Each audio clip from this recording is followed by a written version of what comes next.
Access controls, part 2.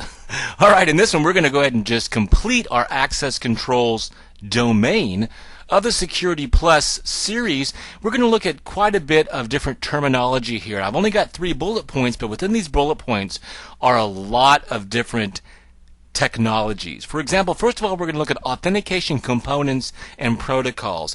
We're going to learn about things like Radius and TACACS Plus.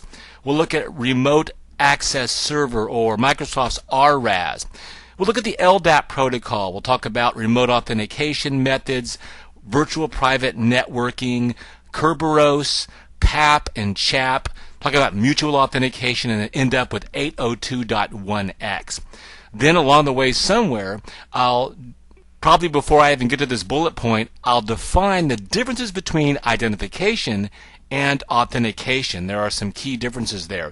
And then finally, we'll look at some physical access security methods, logging, creating sign-in lists, talk about locks, badges, door access systems, what a man trap is, physical tokens, video surveillance, all these important things that relate to access controls and physical security. So, how's that sound? You ready? Let's take a look at our first topic, which is going to be Radius and TACACS Plus.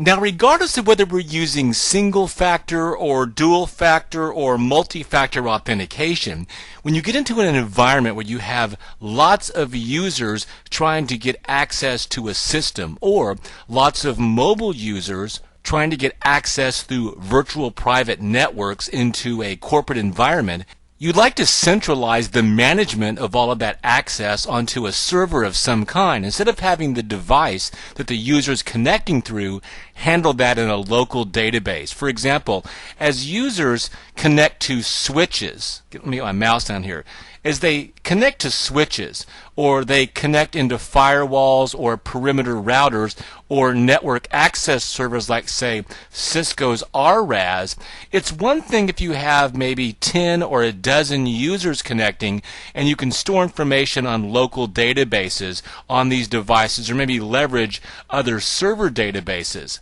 But what about when you have thousands or tens of thousands of users? What you want to be able to do is you want to be able to have some type of system that's storing that in a centralized location and managing not only authentication but authorization. In other words, going beyond just who are they, but what can they do on the systems. And that information can be stored on Radius and TACACS Plus servers.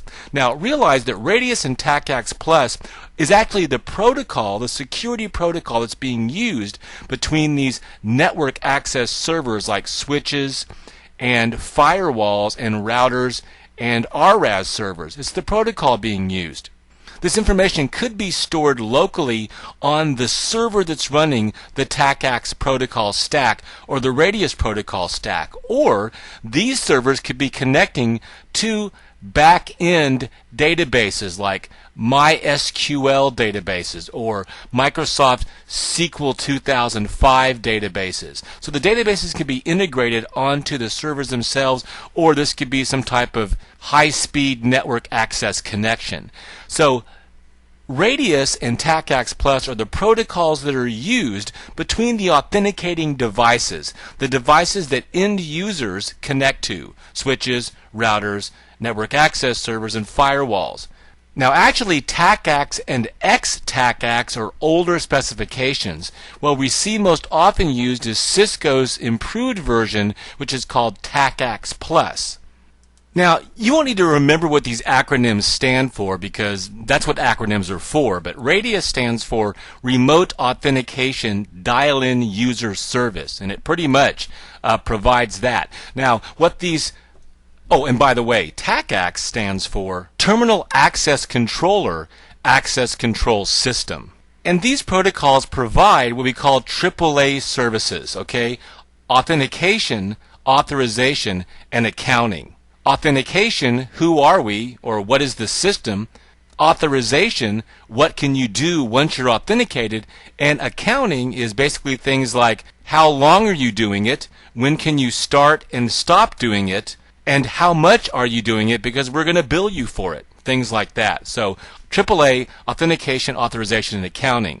Now there are some key differences between Radius and TACACS Plus. In a nutshell, TACACS Plus by Cisco is more secure. The reason is it encrypts the entire communication between, let's say, Cisco's RAS server serving as a network access server. Let's say users are dialing in over the internet. It encrypts the entire package, okay? Whereas Radius only encrypts the password that's shared between the Radius server and the network access device. Some other differences are TACACS is connection oriented, so it uses TCP, a little bit more reliable and manageable, so it works better with firewalls. Radius uses UDP. Radius is an open RFC standard, so everybody supports Radius, especially Microsoft. Microsoft's IAS, or its Internet Authentication Service, supports Radius, where TACACS Plus is typically Cisco. Now, another advantage of TACACS Plus, besides being more secure, is that it separates the authentication and the authorization features. What that means is you could have a cluster of TACACS servers, and one group of servers can be servicing authentication, while another group of servers can provide authorization. In other words, once these servers authenticate users, you can have this authorization server basically controlling access to objects and systems and services and applications. Something else that happens, for example, between this switch and the TACACS server is the switch is going to use bidirectional CHAP. In other words, authenticating the client and the server. So you've got server-side authentication, whereas Radius is just unidirectional CHAP. The other advantage of Radius, besides being an open standard that pretty much everybody supports, and you can get free Radius servers out there, is that Radius has extensive accounting capabilities, and it's very extensible or modifiable for your organization. So ISPs like to use this and other, for example, wireless hotspots, because it has better accounting features. And if you go to a wireless hotspot and let's say you're logging in and you're paying for an hour of usage of a wireless hotspot, or 24 hours of wireless usage. Well, a Radius accounting server is a great solution for that. Now, this is great, but I'm going to clean up this screen, and I'm going to talk about our next topic, 802.1x, because, as you can see right here, TACACS and Radius, specifically Radius, are often used with an IEEE 802.1x scenario. Now, 802.1x often uses a Radius server, and what 1x provides us is what's called port-based access control. I'm going to put port-based AC. The great thing is here that this port can either be an Ethernet port on a switch, for example, like down here. This is my Toshiba laptop, which has a Ethernet cable coming from this Ethernet jack, fast Ethernet cable coming to the switch, and I've got a wireless radio built in behind my screen here, and I've got a wireless connection to this. I've changed it to wireless access point. So this network access server here is a wireless access point. So it can be port-based in the sense of a physical port, like an Ethernet 802.3, or a wireless radio port 802 or channel .11. So 802.1x actually works on top of Ethernet .3, which is a bunch of different, you can put a bunch of different letters after this for different types of Ethernet, and .11, and we know we've got things like A, B, G, and N for wireless. So we can get port-based access control using .1x, and we can combine this. I should put a plus sign there, shouldn't I? Combine this with different forms of extensible authentication protocol to work with our backend Radius server. Now, .1x provides these kind of terminologies. This client here, or this laptop, is what we call a supplicant. It's begging, okay, to get onto the network through a wireless access point, maybe through a router, through a firewall, or through a switch. And then we have an authenticator, and the authenticator would be one of these devices here, okay? Authenticator. typically a switch or a wireless access point. And then what we have back here is the authentication server, and for .1x, we're talking about a radius server. Now, the database can be stored on the server itself, or as I said, it can connect to a back-end database like MySQL or SQL, for example. That should be a database, not a router. Okay? Now, what happens is the supplicant sends initial authentication communications to the authenticator. This request to get onto the network is then processed in a secure fashion between the switch or the wireless access point and the radius server. So on behalf of these authenticators, the authenticating device will say yay or nay to the supplicant's request. If the radius server says yes, then of course the switch or the wireless access point will say, okay, your device is allowed to connect to this network. If it says no, you're rejected. Now, the great thing about this is, in a switched environment, somebody just can't walk into a cubicle of an organization and plug in their laptop, or plug in their laptop in the wall of a conference room and just get onto the network. Okay? That device has to be authenticated. And then we can even do further user authentication beyond that, if we want to. Okay? Same thing with wireless access points. By default, the original .11 standard, as we know from the earlier wireless security nugget, is that it's kind of an open authentication method. That's what it wants to do. Well, with .1x, we can say, you know what, we're going to make sure that you're authentic against a radius server. And we can combine with this all different types of mechanisms. For example, we can use EAP,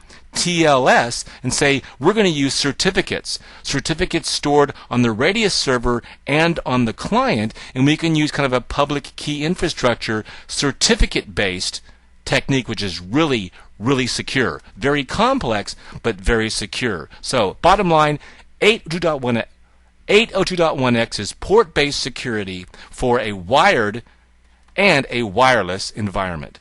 Now, in this access control domain of Security Plus, CompTIA wants you to know what RAS, LDAP, and Kerberos are. So I'm going to go ahead and define all three of these at one time and kind of explain how they work in a Microsoft environment in a nutshell. Now, RAS stands for Routing and Remote Access. We don't care about the routing part. We want the remote access part. And remote access services is a generic term, but Microsoft is kind of, they own this kind of namespace. So a remote access service is basically a combination of hardware and software. In our case, software running on Windows 2000, 2003, or Windows 2008 server to allow remote access to users or services in a remote access networking environment. This can support dial-up connections. It can support virtual private network connections using point-to-point tunneling protocol and Microsoft's MPPE encryption, or you can use a VPN with layer 2 tunneling protocol and IPsec, IP security. So these are two VPN solutions that we can use with these services running on Windows servers, or you can use a typical dial-up account through a modem or ISDN. Where does Kerberos and LDAP come in? Now, Microsoft doesn't own Kerberos, but it uses it as its kind of main security service running on Active Directory when you're using these particular servers. So I'll go ahead and talk about it in the Microsoft standpoint. What you have is you have a key distribution center, and the keys are just alphanumeric passwords, and a ticket granting server. So what happens is this ticket granting server, as users log in to this RAS server can talk to this Kerberos server, KDC or TGS, running on Active Directory using the lightweight directory access protocol. In other words, the queries and communications are done with this LDAP protocol to this Active Directory server.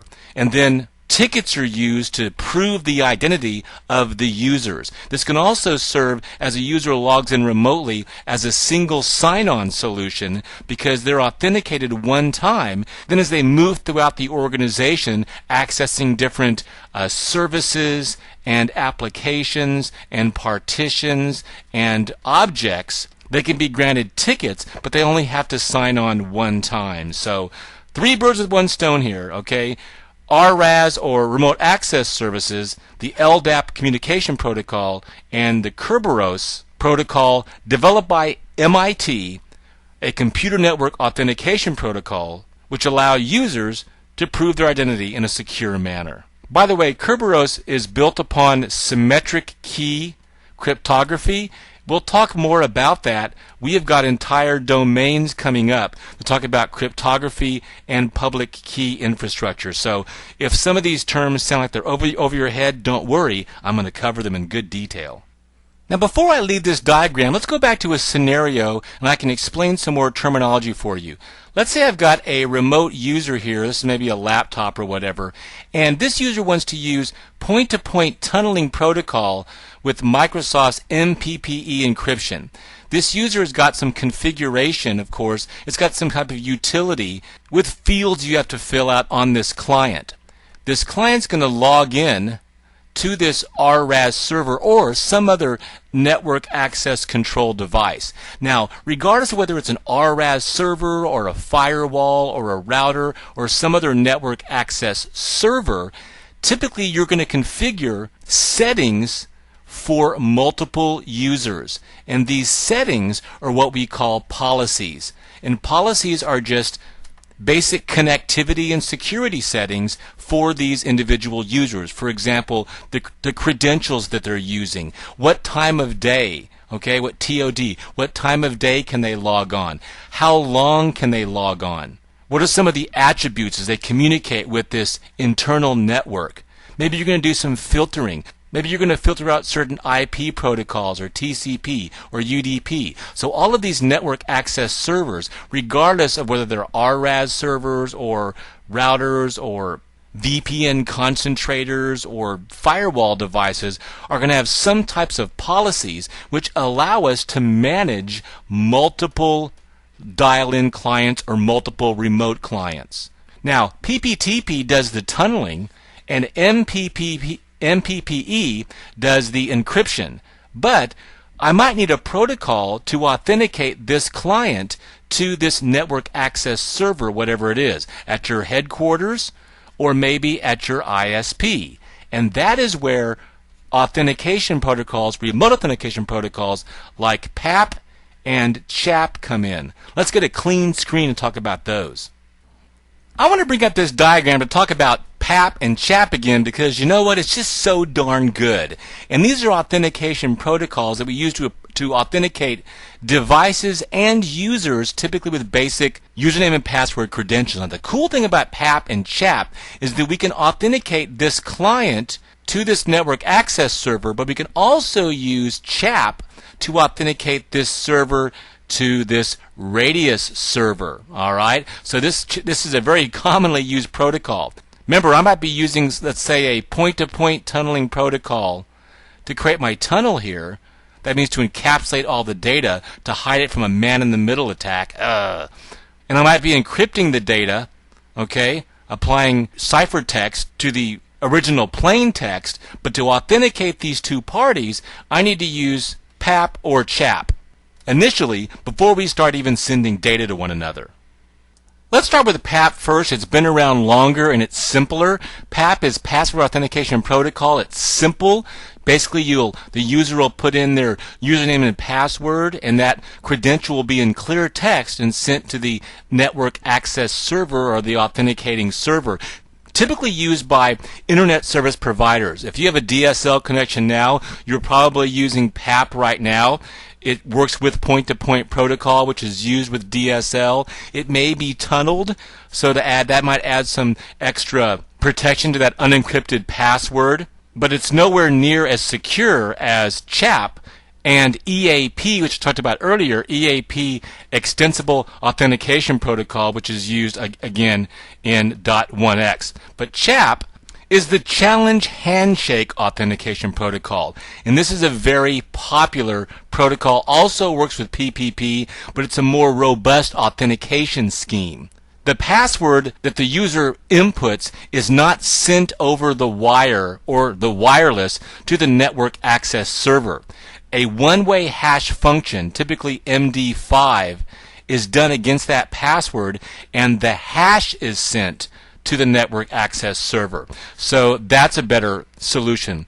It also provides protection against what are called playback attacks, in case somebody like a man in the middle here does intercept that and then try to play it back against the network access server and then kind of piggyback on this user's credentials here. It has techniques for doing that. Now, Microsoft has their own variant called MS-CHAP, and that's what they use with their RAS server, to be specific. There's also more robust versions of this CHAP version 2. Now, one of the things that CHAP does that's way better than PAP, that your CompTIA people want you to know about, is the fact that CHAP has the ability to also authenticate the server. Okay? So instead of just saying, we're going to authenticate, let's say, this network access server, instead of just saying we're going to authenticate this particular user, this dial-in user, to this network access server, the dial-in user can also use CHAP version 2 to say, hey, hold on a minute, are you authentic network access server? Maybe some rogue device is coming in and masquerading as a network access server. So there are mechanisms in CHAP version 2 to do server authentication and client authentication. And that's really important when we're using CHAP between this network access server and the radius server, or the router and the firewall with this radius server. We want to have that two-way authentication, the server and client authentication, and CHAP version 2 provides that for us. Next, I want to hit several terminologies at one time. We'll discuss virtual private networks, or VPNs, and the difference between identification and authentication. Now, a virtual private network is basically extending our corporate local area network, or our headquarters, and creating a virtual private network over some type of virtual circuit of a larger network.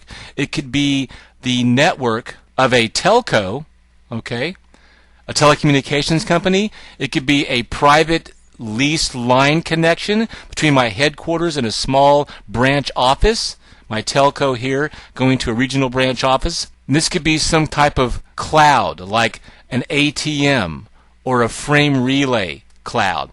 It could be over the public untrusted internet to a small office, home office, using DSL or cable or wireless wide area networking, or maybe satellite. Or it might be a teleworker who's dialing in from a hotel, from a kiosk, an airport, whatever. You're basically extending the private network of the headquarters, virtualizing it over these different types of links to regional branch offices, small branch offices, site to site, small office, home office, teleworker, and the like. Now, the issue becomes the security that we create between these 2 points has to begin with an initial identification process and authentication process. And that brings in a differentiation I want you to understand. Identification is different than authentication. Okay, we can have a basic identification of the 2 endpoints. Let's say we're creating this VPN tunnel. We can identify the 2 points using some basic information about the devices. We might even have a shared password on both of these devices, for example, or shared credentials. As somebody logs in from a small office, home office, into the headquarters, they put in username and password. That identifies the person. The identification process begins when you have some type of user ID or logon name or system name or router name that's shared between the 2 endpoints. However, authentication is challenging the claim about the individual or system who provided that initial credentials. And that's why we see stronger things like multi-factor and biometrics, because these provide true authentication. Identification can be easily spoofed or masqueraded or faked. For example, I can fake credentials like a driver's license or a passport, okay? But it's very hard if my original fingerprints or my iris scan or my facial scan, which identifies and authenticates me as in a database, that is very, very difficult to spoof or masquerade. This is not like that this isn't like that, and it's not like that Tom Cruise movie where you can go and grab somebody's disconnected eyeball and stick it up to an iris sensor and get into a secure area, or some disconnected finger, okay? We're talking about, this is pretty strong, okay? So I want you to understand there is a difference between identification and true authentication. And in creating these virtual private networks, especially over untrusted networks like the internet, true authentication, true multi-factor authentication, especially including things like fingerprints and other biometrics, are becoming more and more necessary and more prevalent. Now, it's interesting that I put this topic last under access controls, because physical access controls should be your first line of defense. If a hacker can penetrate the perimeter of your building and get inside unnoticed or undeterred, then they're not going to waste their time trying to penetrate your firewall or your 802.1x authentication system, when they can just walk right in and get physical access to facilities, to rooms, hardware, media, data storage, all those things. So the first thing we're going to look at here is access logs and lists. When I was recently doing consulting at Amerigroup on SharePoint and SharePoint security, I went through a rigorous process of identification.